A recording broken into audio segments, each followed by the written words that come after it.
অনেকদিন বাদে আবার তোমাদের চ্যানেলে আমি এলাম একটুখানি। এই হচ্ছে আমার ঠাকুর ঘর। সকালবেলা আজকে প্রচুর জামা কাপড় কাচা হয়েছে, আর এক মানে লট চলছে, এগুলো মেলা হয়েছে।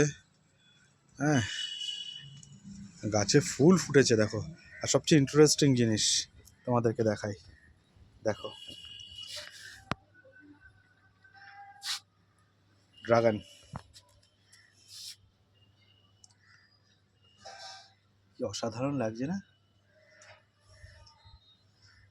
দেখো এখানে আরেকটা হয়ে এসছে, এই আরেকটা হবে, প্রচুর হয়েছে। এবার আগেও একটা খেয়েছি আমরা, আর এই তিনটে মানে চারটে। এদিকে ফুল হয়েছে, কি দারুণ লাগছে, বেল ফুলে ভরে গেছে। এই বর্ষাকালটা না এত সুন্দর লাগে, গাছগাছালিগুলো পুরো সবুজ হয়ে থাকে, নীলকণ্ঠ ফুল ফুটেছে, আকাশে মেঘ ডাকছে দেখো। এদিকে নীল আকাশ, এদিকে দেখো এই সাইডে নীল, আর এই সাইডটা দেখো পুরো ব্ল্যাক হয়ে গেছে, পুরো ব্ল্যাক হয়ে গেছে, মানে contrast, blue black, white black blue, কি সুন্দর লাগছে কম্বিনেশনটা। আর ওই দূরে দেখো সে শরতের আকাশের মতো লাগছে, কিন্তু এদিকটা দেখলে মনে হবে বর্ষা এক্ষুনি নামবে। কি দারুণ, মানে এই ল্যান্ডস্কেপটা দেখলে তোমরা বুঝতে পারবে কি দারুণ লাগছে। এই জায়গাটা, ঠিক এই জায়গাটা অসাধারণ লাগছে, মানে এত সুন্দর লাগছে। মানে এখানে সূর্যের আলোটাও পড়েছে এখান থেকে, আবার কালো মেঘ, এদিকটা পুরো নীল আকাশ, আবার এই সাইডটা পুরো ব্ল্যাক। তো যাই হোক, চলো সঙ্গে থাকো। আজকের মৌসুমি তোমাদের কি দেখায় দেখো, আমি একটু আমার মতো করে তোমাদেরকে অ্যাডিশন করলাম। ফুলগুলো দেখেছো, সবুজ হয়ে আছে গাছ পুরো একদম, দারুণ লাগে। ফুল না ফুটলেও গাছ যদি সবুজ। এই পেয়ারা এসছে আবার, এই দেখো পেয়ারা করি এসছে, প্রচুর পেয়ারার করি এসছে। শিউলি গাছটা, প্রতিবার ভাবি যে পুজোর সময় একটু শিউলি গাছটাকে যদি বড় হতো, একটু শিউলি ফুল ফুটতো। এবার হবে, এবার আমার মনের আশা পূর্ণ হবে, আশা করা যাচ্ছে। আর শিউলি গাছটা বেশ ভালোই হয়েছে। চলো সঙ্গে থাকো। ও, এই জবাটা দেখায়নি, এক্সিলেন্ট জবাটা দেখেছো? মেঘ ডাকছে কিরকম, প্রচণ্ড মেঘ ডাকছে। তো চলো সঙ্গে থাকো। ওই দিকটা দেখো, আকাশটা ওই সাইডটা দেখো, দেখলে বুঝতে পারবে কতটা কালো হয়ে গেছে ওই দিকটা। অথচ এই দিকটা দেখো, এদিকটা এখনো সূর্য চনমনে, এদিকটা এখনো সূর্য চনমনে, আর এদিকটা দেখো এখনো সূর্য মানে পুরো অন্ধকার। তো চলো সঙ্গে থাকো। জামা কাপড়গুলো তুলতে এসেছিলাম, যদিও এখনো বৃষ্টি নামিনি। এনিহাও সঙ্গে থাকো। গুড মর্নিং এভরিওয়ান, মৌসুমি লাইফস্টাইলে আরও একটি ব্লগে তোমাদের স্বাগত। আর কজন বারবার খোঁজ নিচ্ছ আমি বুঝতে পারছি। আমার শরীরটা প্রচণ্ড দুর্বল, দেখবে হাত হাতগুলো বেঁকে যাচ্ছে, জাস্ট সোজা করতে দাঁড়া তোমাদের দেখাই। সকাল থেকে হাত পা বেঁকে যাচ্ছে, এতটাই। সরি, ক্যামেরাটা বন্ধ করে দিয়েছিলাম। বাঁ হাতটা সকাল থেকে শুধু হাতটা বেঁকেই যাচ্ছে, পারছি না, এতটা উইক হয়ে গেছে। লোকে দেখলে মনে হবে এমনি এমনি আমি হাতটা বেঁকাচ্ছি, কিন্তু হাত পা বেঁকে যাচ্ছে, ক্র্যাম্প ধরে বেঁকে যাচ্ছে। এটা যারা ডায়ালিসিস পেশেন্ট তারা খুব ভালো করে জানে, আমাদের মাঝে মাঝে ক্র্যাম্প হয়। সবাই খোঁজ নিচ্ছ, কেউ হোয়াটসঅ্যাপে, কেউ মেসেঞ্জারে, কেউ কমেন্টসে। ব্লগ দিতে পারছি না, শ্বাসকষ্টের মতো অত বড় সমস্যা এখন নেই, কিন্তু শরীরটা এতটাই দুর্বল, উঠতে পারছি না, হাত পা বেঁকে যাচ্ছে, খুব কষ্ট হচ্ছে। আর মাম সকালে এ ঘর গোছাচ্ছে, দাঁড়াও দেখাই। এটা হয়ে গেছে, এইখানটা হয়ে গেছে, বিছানাটা এখনো এলোপাতারি আছে, এই দিকটা আছে মাম গোছাচ্ছে দেখে, ওইখানটা করে ফেলেছে, শুধু বিছানাটা ঝেড়ে টান টান করা বাকি, আর সব হয়ে গেছে। আমি একটু এসে বসলাম, কষ্ট হচ্ছে, ওদিকে দুধ জাল দিতে বসিয়েছি, সকালে আজকে একটু কফি খাবো, এত উইক লাগছে না, ভাবছি একটু কফি করে যদি স্ট্রং হয়। আমার এই হাতটা খুব কষ্ট হচ্ছে, আমি একটু পরে আসছি। শিরার উপরে শিরা উঠে গেছিলো, মাম অনেকক্ষণ ধরে ধরে মেসেজ করে হাতটা মোটামুটি 80% ঠিক করলো, মানে পুরো বেঁকে যাচ্ছিলো, তাই মামকে ডাকলাম। ও এসে ও না বুঝতে পারে শিরাটা রগটা ফুলে যায়, ও ঠিক বুঝতে পারে। তোমাদের দাদাও হাত ম্যাসেজ করে দিচ্ছিলো, কিন্তু হচ্ছিল না, মানে কোনোভাবেই আমি হাতটা নাড়াতে পারছিলাম না, পুরো বেঁকে যাচ্ছিলো। মামকে তারপরে ডাকলাম, মাম এসে ও ঠিক ক্র্যাম্পটা ধরতে পারে কোন জায়গাটায়, ও এসে করলো, তারপরে গিয়ে ক্র্যাম্পটা খুললো। তো বুঝতেই পারছো এমন একটা পরিস্থিতি যাচ্ছে, করতে পারছি না। তবে এখন আমি অনেকটা স্টেবল। এখন অক্সিজেনও দিতে হচ্ছে না, অন্য কোনো সমস্যাই হচ্ছে না, মানে একটু দুর্বল আছি, বেশ খানিকটা দুর্বল আছি। আর এই যেহেতু অনেকটা উইক না, আজকাল হাতে পায়ে খুব ক্র্যাম্প ধরছে, আর ডায়ালিসিসটা টানতেও খুব কষ্ট হচ্ছে। প্রায় কালকেও 3.5 ঘন্টার বেশি নিতে পারিনি, মানে আজ প্রায় 1-1.5 মাস হয়ে গেল ডায়ালিসিস 4 ঘন্টা টানতে পারছি না। তো ওই জন্য যে ব্লগ কী দেবো বলো, সেই জন্য দিতে পারছি না। তোমাদের দাদা বলছে যে সবাই খোঁজ নিচ্ছে, তুমি একটু ছোট করে হলেও আপডেট দাও, তাই দিচ্ছে। আর মামের একটা বন্ধু আসছে যে নেইল করেছিল, তারপরে দাঁড়াও বলছি ওটা পরে তোমাদেরকে। লাইভেও আসতে পারছি না, মামকে বললাম শর্ট ভিডিও করে করে অন্তত প্রোডাক্টগুলো পোস্ট কর, কারণ আমরা যে 3টে লাইভ করেছিলাম 3টে লাইভে আমরা প্রচুর রেসপন্স পেয়েছি। আচ্ছা, এবার একটু অন্য রকমের আনবো, তোমাদের বলেছিলাম কি বেশ কিছু জামা কাপড় তোমাদের সামনে তুলে ধরবো, চেষ্টা করব আনার। প্রথমে সাদামাটা জিনিস দিয়ে শুরু করছি, কারণ আমাদের রাফ ইউজেরও তো অনেক কিছু লাগে। আর এবার আনবো কিছু, এরপরে পুজোর প্রোডাক্ট তুলবো, কিন্তু সেটা একটু সময় লাগবে, বুঝতেই পারছো, বললেই হয় না। আর মামকে যে ফ্রেন্ড নেল করে দিচ্ছিল, ভীষণ ভালো কাজ করেছে। আজকে প্রায় মামকে বলেছিলাম যে একটু বেশি দিন হয়ে যাক, তারপর তুই রিভিউটা দিস। প্রায় 15-16 দিন হয়ে গেছে, হয়তো ভিডিওটা পরে পোস্ট হয়েছে, কিন্তু ইনট্যাক্ট, মানে নিচের নেলসের গোড়া বেড়ে যাচ্ছে, কিন্তু নেলসটা এখনও কিছু হয়নি। এবার মাম যেন প্রচুর কাজ করে, মানে বাসন মাজা থেকে ঘর মোছা, মাম সব কিছুই করে, ফলে তারপরেও যখন নেলস এতটা শক্ত আছে, তার মানে কাজটা খুবই ভালো হয়েছে। তো ওর সেই বন্ধু আছে, আজকে শুধু দুপুরবেলা মাংস আর ভাত রান্না করবো, আর কিচ্ছু না। অনেক দিন আমি রান্নাবান্না করি না, হয় সেদ্ধ ভাত, নাহলে মাম ডাল ভাত আলু সেদ্ধ, এইভাবেই চলছে। আজকে শুধু মাংস ভাত রান্না করবো, ইচ্ছা আছে। অনেক দিন বাদে যখন রান্নাঘরে ঢুকছি, তোমাদের দাদা অনেক দিন আগে মাংস এনে রেখে দিয়েছে একটু, কিন্তু আজকে প্রায় 7-8 দিন হয়ে গেছে, কিন্তু করে দিতে পারিনি। আজকে করে দেবো, কারণ এরপরে বেশি দেরি হয়ে গেলে ওটা নষ্ট হয়ে যাবে। সবচেয়ে ভালো হয় টাটকা টাটকা করে দিলে, কিন্তু কী করবো বলো, যদি নিজে নড়তে না পারি, কোন দিক থেকে কী করব। তো যাই হোক, আর এদিকে মেশিনে তো এক গাদা বসিয়েছে কাছাকাছি। চলো সঙ্গে থাকো, যা করব তোমাদের সাথে অবশ্যই শেয়ার করবো। এই ঘরটা সুন্দর করে গুছিয়েছে, মানে সব কিছু টিপটাপ একেবারে, এই পর্দাগুলো সুন্দর করে সাজিয়েছে। তারপরে একটা জিনিস তোমাদের দেখাই, আমি এটা বানিয়েছি চিরুনি রাখার জন্য। কেমন লাগছে বলবে হ্যাঁ কমেন্টসে। তো এই ঘরটা দিবে সাজিয়েছে, ঘরটাও কেমন লাগছে বলবে।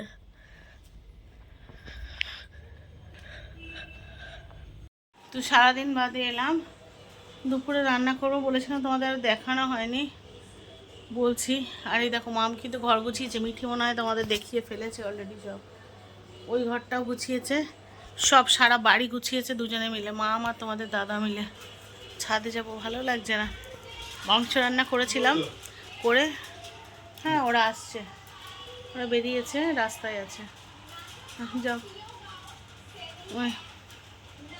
করেছিলাম দেখানো হয়নি, কারণ সেটা খাওয়া হয়নি, কারণ হঠাৎ করে আমার মেজমা ফোন করলো, ভাই ফোন করলো, মেজমা, ভাই বউ, ভাইজি সবাই আসছে। অনেক অনেক অনেক বছর বাদে, অনেক বছর বাদে আবার মেজমা, ভাই সবাই আসছে। যাই হোক, সেই জন্য আমি সেটাকে ভাবলাম যে আসছে যখন তাহলে তাদের জন্যই থাকা উচিত। আমরা দুপুরে প্লেন খেয়ে নিলাম। আর আজকে একাদশীর দিন, ফলে মেজমা নিরামিষ খাবে। তো সেই জন্য মেজমার জন্য নিরামিষ করেছি। সেই জন্য মাংসটা প্রথমে আলাদা করে সম্পূর্ণ তুলে রেখে দিলাম, দিয়ে আবার রান্নাঘর তোমাদের দাদা মেজে ঘষে সব দিল। ওই জন্য না ওইসব করতে গিয়ে আর মানে ব্লগটা করা হয়নি। তারপরে রান্নাটা অবশ্য আমি করেছি। কি করেছি চলো তোমাদের সাথে শেয়ার করি। হ্যাঁ, আর ও সব মেজে ঘষে দিল। তারপরে আমি আবার সব বাজার করালাম, বাজার করিয়ে ফ্রেশ করে রান্নার ব্যবস্থা করলাম। দাঁড়াও, কেমন যেন একটু কম ব্রাইটনেস লাগছে, একটু চোখে কম দেখি তো। হ্যাঁ, তো আমি আবার রান্না করে ফেলেছি। চলো আমি তোমাদের সাথে শেয়ার করি কি করলাম। মেজমার যেহেতু একাদশী, আমি না এখানে একটু সবজি ভেজে রেখেছি, ওপরে একটু নুন চিনিটা দিয়ে রেখেছি, কারণ সাবু ভিজিয়ে রেখেছি, সাবু দিয়ে পোলাও বানাবো। আচ্ছা, আর এখানে ছোলার ডাল করেছি। এখানে সব নিরামিষ। হ্যাঁ, নারকেল দিয়ে ছোলার ডাল করেছি। এখানে না এক্সট্রা নারকেলগুলো এখানেই পড়ে আছে। আচ্ছা, এখানে ময়দা মেখে রেখেছি, কারণ ওরা বলে রাত্রেবেলা ওরা ভাত খায় না, তাই লুচি খাবে ওরাও।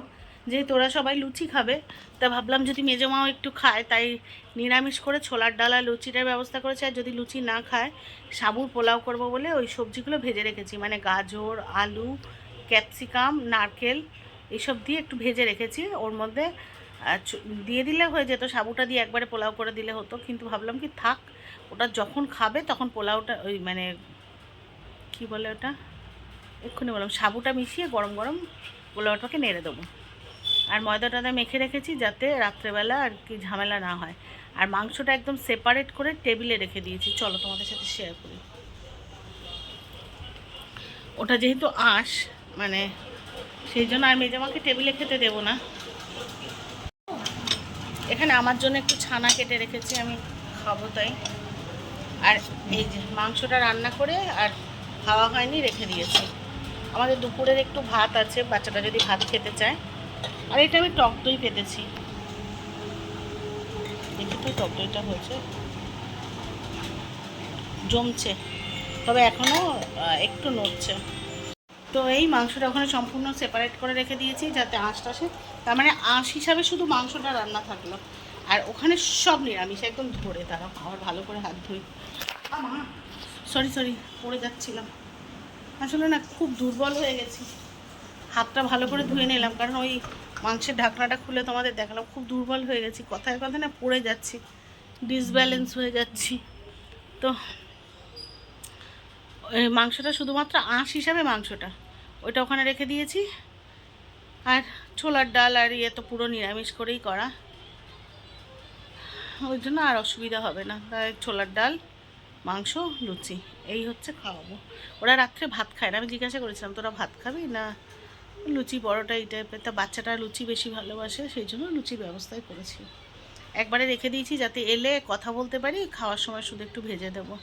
তাও তো আমি এখন বেলতে পারি না, মানে এই ফিস চুলার হাতে খুব ব্যথা হয়, পারি না। আর আজকে তোমাদের বলছিলাম না, বারবার হাতে ক্র্যাম্প লেগে যাচ্ছিলো বারবার, আর একটা করে শিরা ফুলে উঠছে। মাম ঠিক বুঝতে পারে, তোমাদের দাদা বুঝতে পারে না। মানে ও হয়তো হাতটা ম্যাসাজ করে দিচ্ছে, কিন্তু ক্র্যাম্পটা তো সেই মুহূর্তে কমছে, আবার 5 মিনিটও লাগছে না শুরু হচ্ছে, কিন্তু মাম ওই শিরাটা ধরে আস্তে আস্তে আস্তে আস্তে ম্যাসাজ করে দেয়, শিরাটা ঢুকিয়ে দেয়। ওটা আইডেন্টিফাই করতে পারি হাতে দিয়ে। হ্যাঁ মানে আমি ওটা হাতটা ধরে আইডেন্টিফাই করতে পারি। হ্যাঁ, ও বুঝতে পারে যে কোন শিরাটা ফুলে উঠেছে। তো মামাজকে হাসতে হাসতে বলছে, যখন দ্বিতীয়বারে আবার এরকম হলো, তখন বলছে কি শুধু পেশেন্টরা না, পেশেন্টের বাড়ির মানুষগুলোও সবাই ডাক্তার হয়ে যায়, শেখাতে লাগে না কিছু। যাই হোক, মাম যাবে সন্ধে দিতে, ওরা বেরিয়ে গেছে। তোমাদের দাদা একটু সিঙ্গারা আনতে গেল সন্ধ্যাবেলা, যাতে একটু চা সিঙ্গারা দেওয়া যায়। তো এই আর ওইটা টক দইটা পেতে রেখেছি। আমি রোজ তো টক দই খাই, তো বাড়িতেই পেতে রেখেছি। আর বাচ্চারাও মাঝে মাঝে খায়, যদিও তার উপরে মাঝে মাঝে একটু চিনি ছড়িয়ে খেতে মাম খুব ভালোবাসে। আর তোমাদের দাদা আজকাল না একেবারেই কোনো উল্টোপাল্টা ব্রেকফাস্ট করতে পছন্দ করে না, যে রুটি বা লুচি বা আর ছাতু ও একদম ও হচ্ছে একটু দই চিড়ে দিলে ও খুব শান্তিতে খায়, ওই জন্য ঘরে দই পেতে রেখে দিই। একটু সকালবেলা একটু চিড়ে ভিজিয়ে দিলাম, একটু টক দই দিয়ে দিলাম, ও খেয়ে দিয়ে চলে যায়। দই চিড়েটা খুব ভালো খায়। এবার আমার ওই না প্লাস্টিকের পাতা দই একটুও ভালো লাগে না, মানে প্লাস্টিকের যে প্যাকেট দইগুলো আছে ওগুলো খাওয়াটা খুব একটা হেলদিও নয় বলে। আর ওই কাপের পাতা দইগুলো ওগুলো ভালো, কিন্তু ওগুলো 50 টাকা এতটুকু কম, ভীষণ কস্টলি হচ্ছে। বাড়িতে পেতে নিলাম। আর হ্যাঁ, এটা বললো না যে আমি ওই প্লাস্টিকের প্যাকেটের দুধ পাতি, আমি টেট্রা প্যাকেট দুধই পাতি। কারণ মিঠি না, আমাদের বাড়িতে টেট্রা প্যাকই কেনা হয়। কারণ মিঠি না প্যাকেট, ওই প্লাস্টিকের প্যাকেটের দুধ খেলে মিঠির পেটে ব্যথা হয়, মিঠি সহ্য করতে পারে না। তাই টেট্রা প্যাক যেহেতু কিনে, তাহলে দুধটাও ভালো হয়। তো এই, আর ওই দেখো পেছনে ওয়াশিং মেশিন, ওটাও মাম গুছিয়ে রেখেছে। ওর উপরে প্রচুর জিনিস থাকে, কোথায় রাখবো বলো তো? এত বড় জায়গা, তাও মনে হয় জায়গা শর্ট পড়ে যাচ্ছে। যাই হোক, চলো আবার পরে আসছি।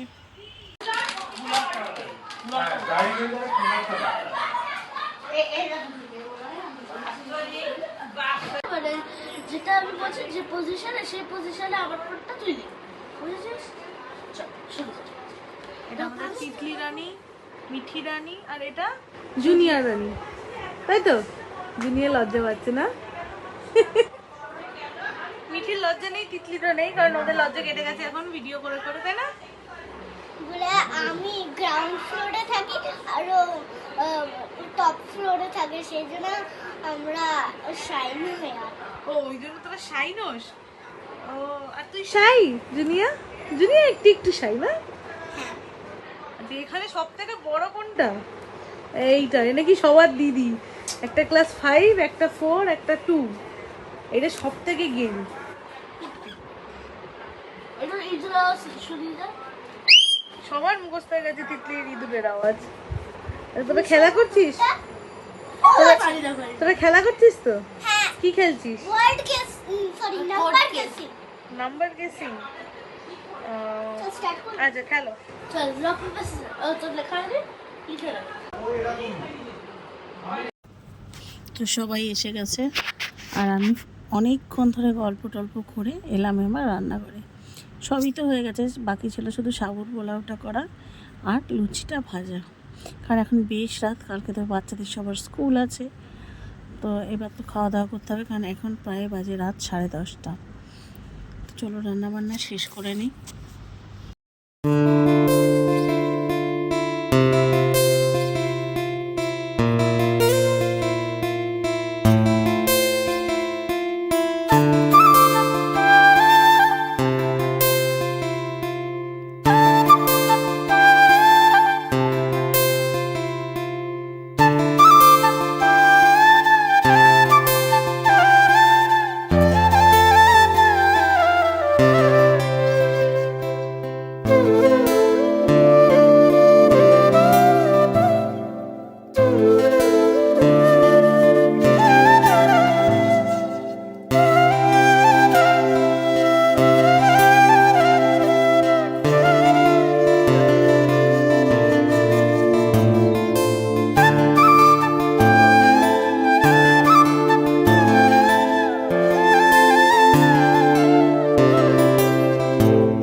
তো সবাই চলে গেছে, আর আমি একটু গা হাত পা ধুয়ে শুতে চলে এসেছি। একটুখানি ছানা কেটে রেখেছিলাম, তোমাদের দেখালাম। ছানাটা খেলাম, আর একটা মিষ্টি খেলাম, ওদের আনা মিষ্টি খেয়ে আমি শুতে চলে এসেছি। ওরাও ঘরে খাওয়া দাওয়া করছে, আমি আর পারছি না। লাস্টে ওদের 3 জনের খাওয়া লুচিগুলো তোমাদের দাদা ভাজলো, আমি আর পারছি না, আমি চলে এসেছি। তবে অনেক দিন বাদে না খুব ভালো লাগলো। শুধু শরীর খারাপ, কারোর সাথে দেখা হয় না, হসপিটাল বাড়ি সব কিছুর পরে সবার সাথে কথাবার্তা বলে ভালো লাগলো। আর হ্যাঁ, তোমরা হয়তো ভাবছো বাকিদের কেন দেখালাম না।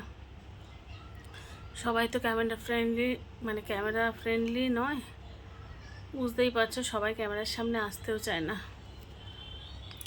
সেরকম সুযোগ থাকলে আমি নিশ্চয়ই দেখাতাম। তো এটাই হলো আসল কথা। সবাই মিলে গল্প করলাম অনেকক্ষণ, একটু অন্যরকম দিন কাটালাম, ভীষণ ভীষণ ভীষণ ভালো লেগেছে। মাঝে মাঝে একটু আসলে না খুব কষ্ট হয় যখন শরীর খারাপ হয় অথচ কেউ খোঁজ নেয় না, খুব কষ্ট হয়। আবার যখন একইভাবে কেউ একটুখানি জানতে চায় তুই কেমন আছিস, তারাও অনেক বিপর্যয়ের মধ্যে দিয়ে গেছে, ফলে আমার বিপর্যয় তাদের বিপর্যয় সমস্ত কিছুর মধ্যে দিয়ে একে অপরের সাথে যোগাযোগ করেও মানে করা হয়নি।